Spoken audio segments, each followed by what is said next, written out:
The Landmark Center was completed in 1902 as the federal court and post office for the Upper Midwest. The architect was Willoughby J. Edbrook, who was the supervising architect of the U.S. Treasury Department from 1891 to 1892. The building was built in a Romanesque revival style.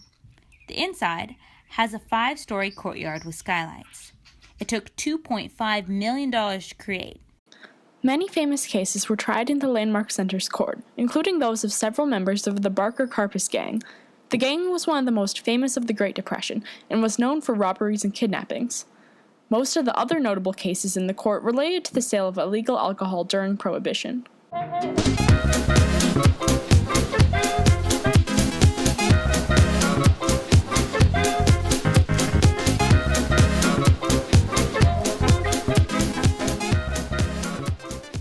When the post office moved into the Landmark Center, workers painted over the marble walls and covered the floors of the building in linoleum and cheap tiles.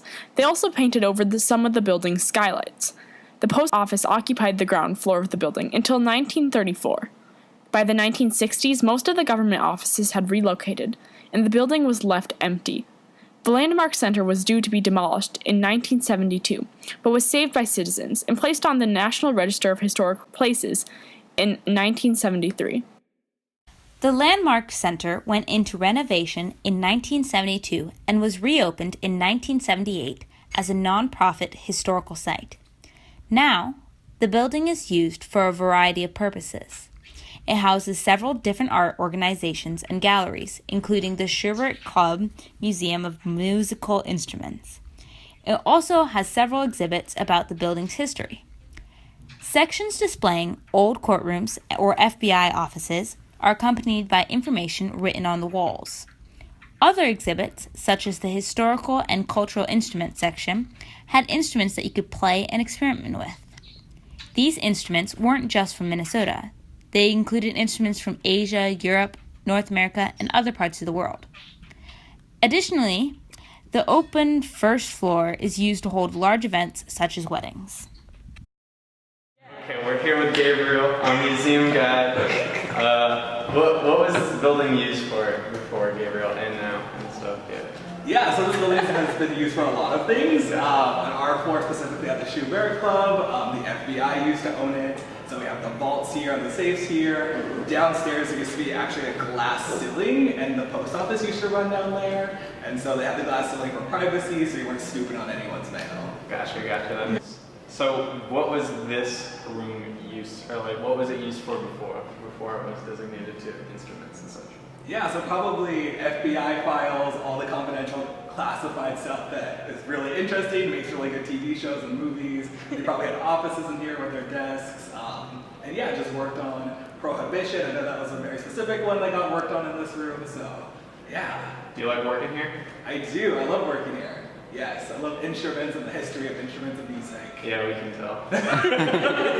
So the Schubert Club is currently housed in this floor, and we talk about the evolution of music, the evolution of the piano, specific instruments like the harpsichord, the clavichord, stuff like that. So we're here to promote music in St. Paul and also in Minneapolis as well.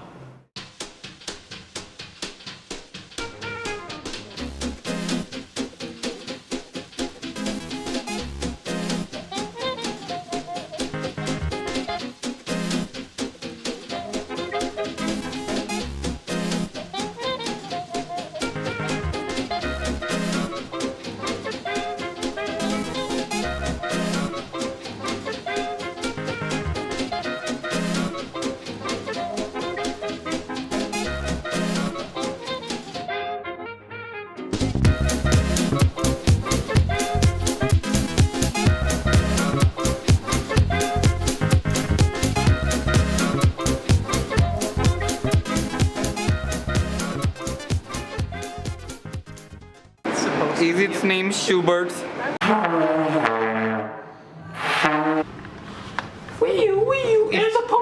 the police! Oh my gosh. Look at that whale. Look at that.